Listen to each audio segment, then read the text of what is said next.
Conectan al mundo. Así amaneció.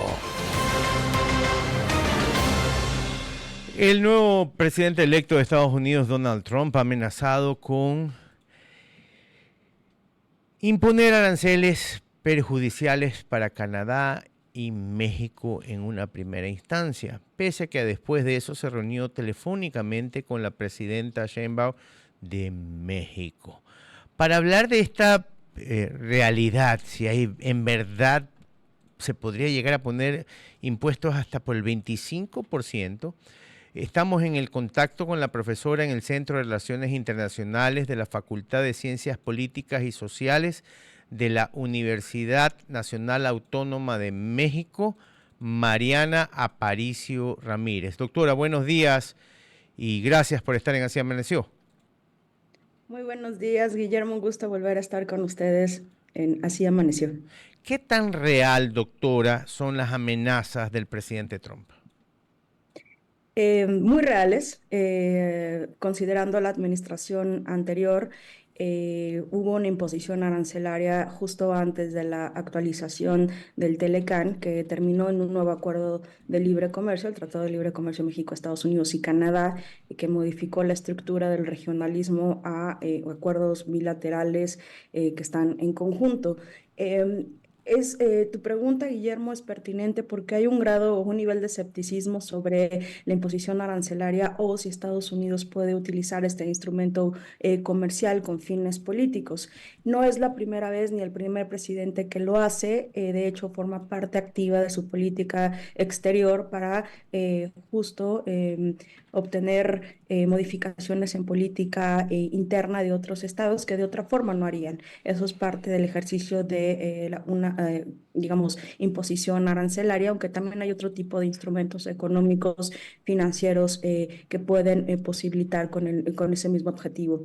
Me parece que vamos a estar ante una segunda administración Trump, un Trump mucho más con una mayor concentración de poder por parte de los Agresivo. Lo veo yo tres. agresivo, perdón, doctora. Sí, sí, adelante. No, lo veo yo agresivo, digo. Sí, sí, en efecto, bueno, no sé si es exactamente agresivo, pero sí mucho más confiado para ser, digamos, mucho más ordenado. Hay que recordar que también regresó Robert Lighthizer, el representante de la oficina comercial de la Casa Blanca. Hay una política proteccionista clara y ya con la primera administración y las lecciones que tiene, pues me parece que vamos a ver el 20 de enero a un Trump mucho más decidido, con una estrategia mucho más clara y por supuesto los aranceles van a ser parte de esa estrategia. Doctora, pero, a ver, aclaremos puntos, por favor, y ayúdenos.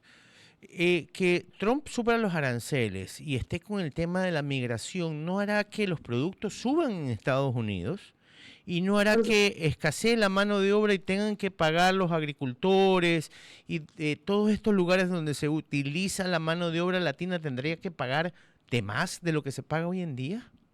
Por supuesto, de hecho, son parte de las externalidades que Trump también lo ha dicho durante campaña, están dispuestos a asumir, porque hay un problema mucho mayor. Los costos o, digamos, las asimetrías que ha tenido la globalización y la deslocalización de las cadenas productivas también ha afectado a aquellos ciudadanos que no tienen las capacidades para adaptarse a los nuevos retos del mercado laboral estadounidense.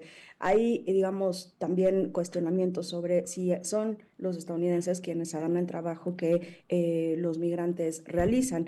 Y en definitiva, Trump ha dicho que está dispuesto a asumir ese costo porque considera que la alta migración, una migración no deseada, digamos las características que tiene esta migración, Estados Unidos corre mucho más peligro que tener productos baratos. De nuevo, creo que los resultados de las elecciones en Estados Unidos este año nos dan muestra del mandato de los americanos respecto a no más migración, porque fue el tema más importante, y de nuevo es a esta triangulación en temas política comercial, aranceles o la posibilidad de incremento arancelario, por supuesto, identificando una desaceleración del comercio internacional, las externalidades que eso pueda tener en términos de inflación, de productos más caros, este tipo de políticas afectan claramente al consumidor, no solamente Estados Unidos, también lo va a hacer en algunas partes del mundo.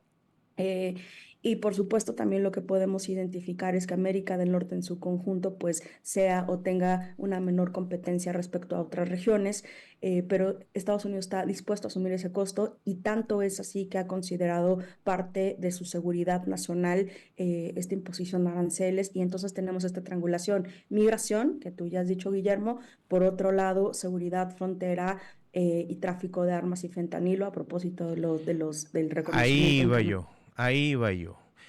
y política migratoria. Es un triángulo que Trump Así tiene es. muy claro y definido. Doctora, el tema del fentanilo, si bien ustedes no son los productores y la mayoría de los implementos para producir vienen de China, yo hubiese creído que el presidente electo Trump iba a apuntar mucho más a China que a México y a Canadá. Canadá es un país que siempre se lo ha visto como aliado de Estados Unidos.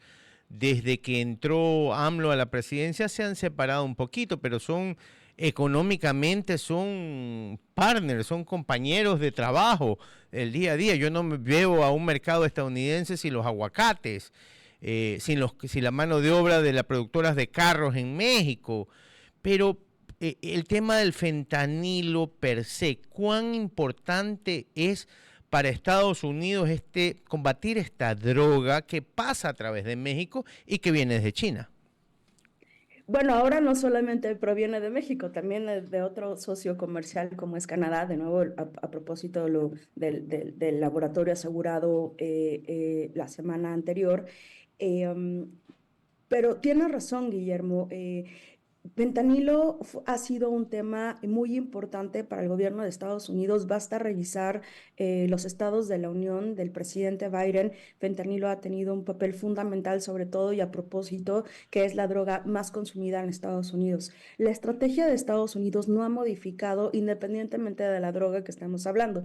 Anteriormente o en décadas anteriores era la cocaína, pero también no en algún momento fue la marihuana. Es decir, las drogas van modificándose, pero el tema del consumo interno, y ahí sí vamos a la oferta y la demanda, pues hay una demanda específica en el mercado estadounidense, pues la oferta va a buscar formas de llegar a él.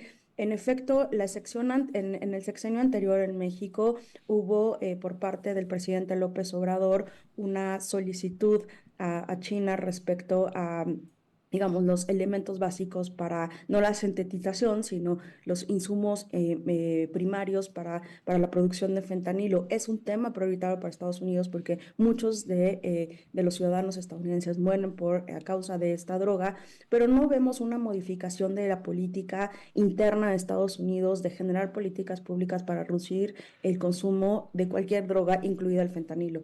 Es una estrategia similar de identificar al enemigo externo, al problema externo, pero no reducir la demanda interna, que eso tiene consecuencias importantes para los ciudadanos estadounidenses.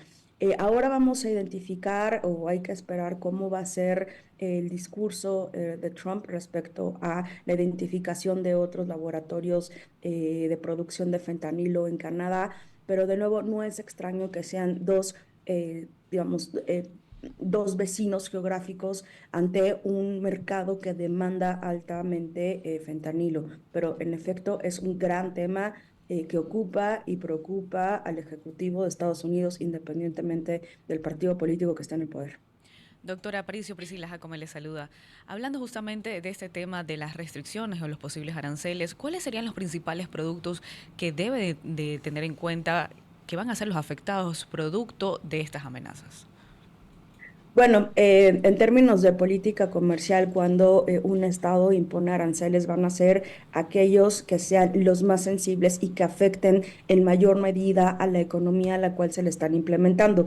En el caso de México en particular, las cadenas productivas están altamente relacionadas. Por ejemplo, mantener la guerra comercial con China, que probablemente eso pase, incluida una imposición arancelaria a México, pues lo que probablemente pase van a ser mercados altamente no competitivos a nivel internacional. Específicamente, por ejemplo, se ha hablado del sector automotriz. Hay muchos productos en América del Norte, específicamente en la frontera México-Estados Unidos, que pasan de un lugar a otro. Hay ciertos productos sensibles que puedan afectar. En el caso, decía Guillermo, el aguacate, no podemos pensar un Super Bowl sin aguacate y nachos. Correcto.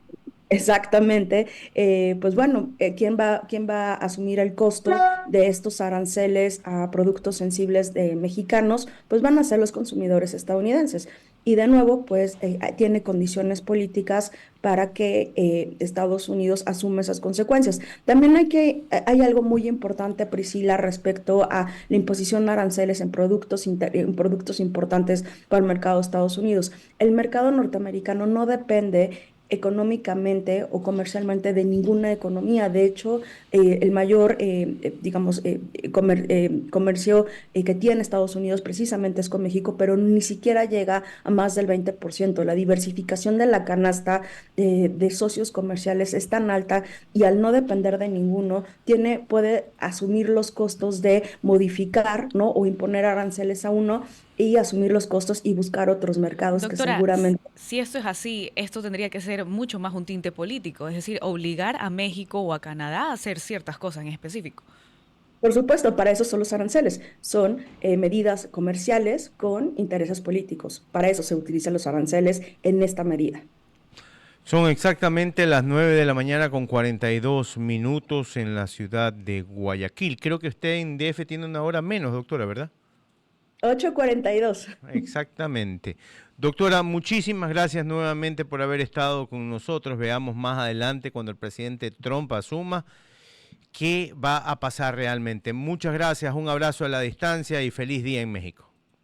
Feliz día. Saludos, Guillermo, Priscila y a todos los que nos escuchen. Muchísimas gracias. Era la doctora Mariana Aparicio Ramírez. Ella es profesora de la Facultad de Ciencias Políticas y Sociales de la Universidad Nacional Autónoma de México. Lujo de entrevistada, como siempre, para hablar de las amenazas, abogado y Priscila, de Donald Trump. ¿Sabes qué? A mí me tiene sorprendido el tema de Canadá. Le soy súper sincero. Trudeau no es pues un blandengue que se lo va a poder pasar por las galletas y decirle lo que va a tener que hacer. Lo del laboratorio, a ver, yo creo que es hasta normal que haya pasado un laboratorio de fentanilo en Canadá. La gente que vende este tipo de estupefacientes, yo creo que está buscando por dónde entrar. No se sorprenda si dentro de Estados Unidos hay laboratorios. Es normal. Pero yo no creo que con Canadá le va a ir tan bien.